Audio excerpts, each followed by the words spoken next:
This is so important that the longer you take, you're missing out on doubling your business every single month.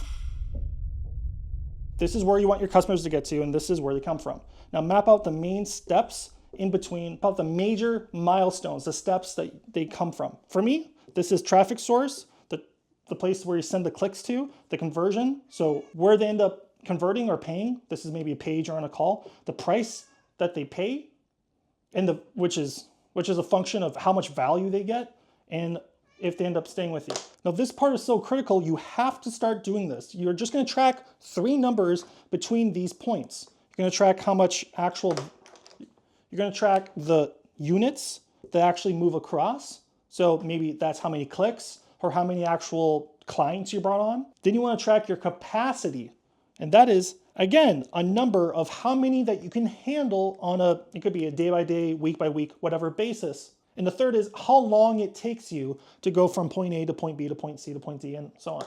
And let me tell you a story, because we didn't figure this out until it was way too late. So let me tell you a real story about the last business I had, and I'll just give you some of the numbers.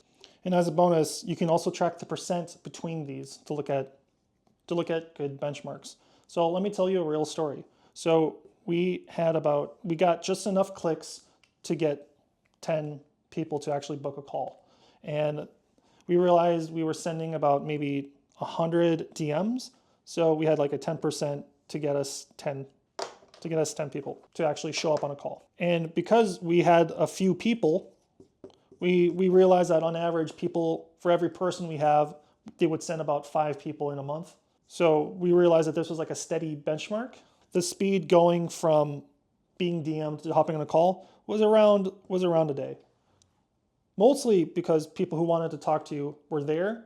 In the beginning, this was easy because people would want to talk with me right away or book a call in the calendar, which they would have to wait a few days later. And so we had about like a 30% close rate where 100% of the people we set up right, and it was like a one-time thing.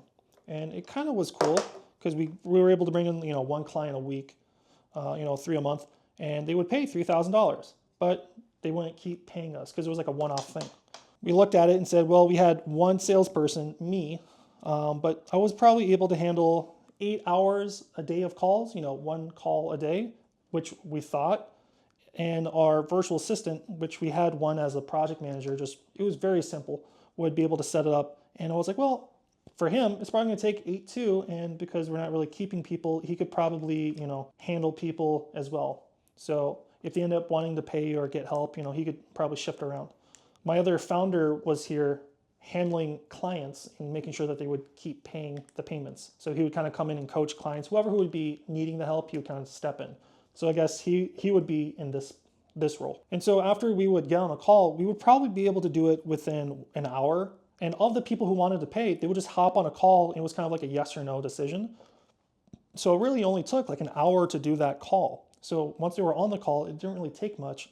And then when we were to set them up, it would take about a month to see results, and everyone would leave after that because the nature of the work was like a one-off sort of project.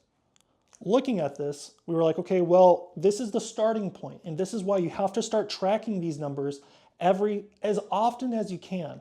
And there's no excuse that you can't track this day by day. How long does it take you to track how many leads that came in through your calendar? You could pay a virtual assistant to do that, or you can just nut up and do it because it takes a minute. Just get all the things that you want to do and get a reminder to do it and just put it into a spreadsheet. Because if you don't do this, you might fall into this trap of not knowing what your base rates are. And you'll get into this trap where you won't know what your starting point is. But we were. So we were like, how do we 10x this point? How do we get to 100 leads? And that was the start of us experimenting on this at such a high level. Like, how can we get to 100 leads? Will that 10x the rest of the business? And after doing this and succeeding to the point where we burnt out because we got too successful without building the systems, I really wish we would have learned this day one. So we iterated. We thought, well, each person would send us enough leads. Why don't we just get a ton of lead getters, right? That makes sense. And guess what? It did. We ballooned up at our height. We had 30 people, and then we kept cutting down to people who would only send us 1 or 2.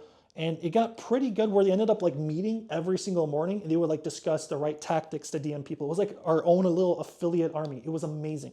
And we still have this working today. And it really only takes like a day to set up, because you just give them a script and say, go there, DM these people. And if they say this, say that, and you want to send them over here. We had 90% of the people who responded say yes to joining our free community. 90%. And we would pay people $1 if they got just a join, or $20 if they had someone show up on a call. So this cost money. So I'm just going to write down the cost for this. This cost $2,000 to get to 100 leads. So was the investment worth it? Well, we were already profitable. So what happened? Our win rate fell down significantly, but we doubled how many people actually went through the program. Yeah, we doubled how much money we made, and all those people were set up properly. And our team on the back end was like, oh, we can handle it, we can handle it. But then we realized this stopped being the constraint at some time in the future, and we were only checking this once a week. We checked this 4 weeks too late, and we're like, we doubled how many people we got, and then we doubled that again, and we doubled that again, and it wasn't until we realized, hey, a few weeks ago, it was way too late. So we realized, well, if we 5x this and we were fine, what if we 5x the sales team? And that's what we did. And that ended up working really well. They ended up training their own lead getters to fill up their calendar. But these were people that were interested in learning the skills. They didn't have any sales experience, and their win rate went to about 20%.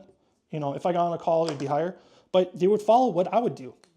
We trained every single morning for an hour. We would drill, we would spar, which is me reading the script, and they would act, and then we would flip and people would watch, or they would split up into groups of two. And they went from making no money, being this first job of theirs, to actually making money. And I was fine with a 20%, because that meant that we could bring in 5 times as many people. And that got us from 9,000 to 70,000 in 3 months. But what we didn't track was what happened with the next bit. It took people so much longer, and I'd like to say 100% of them got set up, but the amount of time it took went from 1 month to about like 2 or 3 months at its worst. And you had one person juggling everything, and the person that was trying to serve all the clients. So we had one person doing all the technical work, juggling work, and not having the skills to do it or the skills to tell us. And then the partner that I had was too busy focusing on 1 or 2 of our biggest clients, and just focusing on 1 or 2 of like the clients that needed the most help, that we didn't catch this because we were too busy focusing on how much money that we made. So we were spending $2,000 a month, making $70,000, and we're like, why don't we keep doing that? I'd love to make that trade. That sounds like a great deal. So we would pay $2,000 in leads, make $70,000, pay 10% of that to the sales team for closing, and we were doing pretty good, but we were too busy optimizing the front end, and we weren't really optimizing the back end. We didn't have the skills in place. My partner was handling the back end and didn't have the skills or structure in place. And in the back end, we hired 2 more people, and that didn't work. And in the back end, we brought in more people, but that didn't work either. Yeah, it kind of brought down the time to maybe 2 months, but that didn't solve the problem. The clients that came in had such a great expectation. We just met them the same day. They hopped on a call right there. They said, this is amazing. And then their experience was shit. And this is what happens with so many businesses. The constraints of the business change. Now, you might be looking at this, well, if I wanted to keep making money, I would just keep doing this. Yes, but then you run into the risk of doing a bad job and having your reputation be ruined, or you get sued and all these other terrible things. The problem that I set out to solve, was how can I get this not to take 2 months, but how can I get it to be deliverable in a week, in a day, in an hour, or 1 minute? How can I get this to be delivered within minutes, not months? When I started asking clients like, hey, I know this has taken a while. Can I just show you how to do the work? Can I just give you like the secrets and you can just do it? Every single person was so tired of waiting that they were like, dude, if you just like told me how to do that, I will pay you extra. And that's when it like clicked.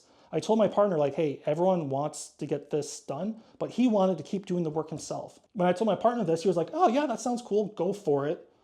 but I wasn't equipped or had the skills to build out a program or a course.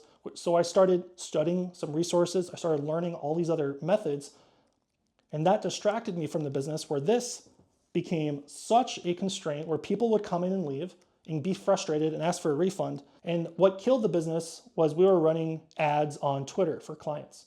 And that was when Elon bought the business, and he made the requirement that all new clients, the type of clients that we bring in, would have to spend $30,000 in ad spend. And most of our clients were only spending like $100 a day. So all of our clients ended up getting refunds, or ended up saying, you know what, I quit, I'm done. Or like, just, I would coach them on what they would do, and they were like, fine, you know what, that's good enough, I can just run it from here. And all these systems that we set up kind of fell apart. Now that's no longer the case today, but it was 2 years ago. So what can you take away from this? What can you do to apply this so you can make more money in your business, double it, and then double it again, and not have it blow up? Well, first, the big takeaway was be in something that you can keep compounding that doesn't stop. So when I got into calls with Alex Hermosi, I asked him, do I go back to this crypto business, or do I stick to something that might be more stable and will exist long term? He's like, why would you stop compounding growth, is what he said. I was like, fuck. It was good as a cash grab, but I don't want to have clients take forever to get something that they need right away. So we stopped providing that as a service and started providing it as a course. And people started DMing me. And instead of the call being, I will do this for you, the call was, hey, I will set this up for you and teach you how to do it. And if you have questions, you can just call me. And all of the people who did that, none of them talked to me after they launched. They were happy. They were just happy that they didn't have to pay me like a cut of what they made. And because it was a one-off thing, they were happy. And I set aside time to say, hey, if you want, I can be available. I can provide all your software. I can provide like a once-a-week call that you and everyone else that's a client of mine can meet. And they were like, this is cool. Yeah, I want that. Which brings us to the second point. The churn doesn't have to be a continuation of the same service. It can just be a downgrade of something that they need to keep paying for. So we had their website be run off of an app. So we would give them a way to run their website and their sales funnels and their designs, and say, dude, it's $100 a month. I'll cover that. And then you get you get on a call, and this is like a Zoom call grid. I don't know why it's a circle. And it would be me with a bunch of people talking. And you're like, you get that, and you get a community of all the people asking questions, and you can search the questions, and you can respond and work with people alongside you. And there would be a sort of master course that I would look at areas where the majority of people are saying, hey, this is a problem. This is also a problem, right? And then I would make that into the app, or I would put that into the course. I would look at some questions people have, and then realize, okay, and I would go look at feedback from the meetups and from the community, and then put it into the course. Or maybe even create a new module so people can just copy and paste a solution and say, oh, yeah, I'm struggling with this. I'm glad that someone solved it, and I can just have it work. And people are willing to pay a good amount to get access to this, which we realized it was like $2,000 to $3,000 up front, and then something like $100 a month. And we were like, hey, you know what? If you wanted to, you could pay $3,000, and it would be like $1,000 a year. And people ended up doing that because I would give them one last bonus. Something like, I will set this up for you. So you don't have to watch this, but if you want, I will do this. And this was the step that was the work that took 3 months, but now because we kind of systematized it and gave it away, we were like, hey, you could do it yourself, but if you pay all this money up front, instead of paying us week by week, I'll just set it up for you. And not everyone did that, but when we did this 3-month service, the work, like the actual input, was like same day. So it was like same day, and then we would say, cool, here it is. All you have to do is wait and like follow the rest of the instructions, but I did the first part. The momentum, the inertia was enough. And the third takeaway that I hope you get from this is you want to measure all those things, and you might think, oh man, it's so many things. It is more to it than that. This is what I call an Obeya or a data room. And in the next video, we talk about how you can build this as your shared second brain that is like the meta of how you run your company, how you make decisions. I highly recommend that you go check that video out right now. See you in there. Like, same day. So it was like same day. And then it would say, cool, here it is. All you have to do is wait and like follow the rest of the instructions. But I did the first part, the momentum, the inertia was enough. And the third takeaway that I hope you get from this is you want to measure all those things.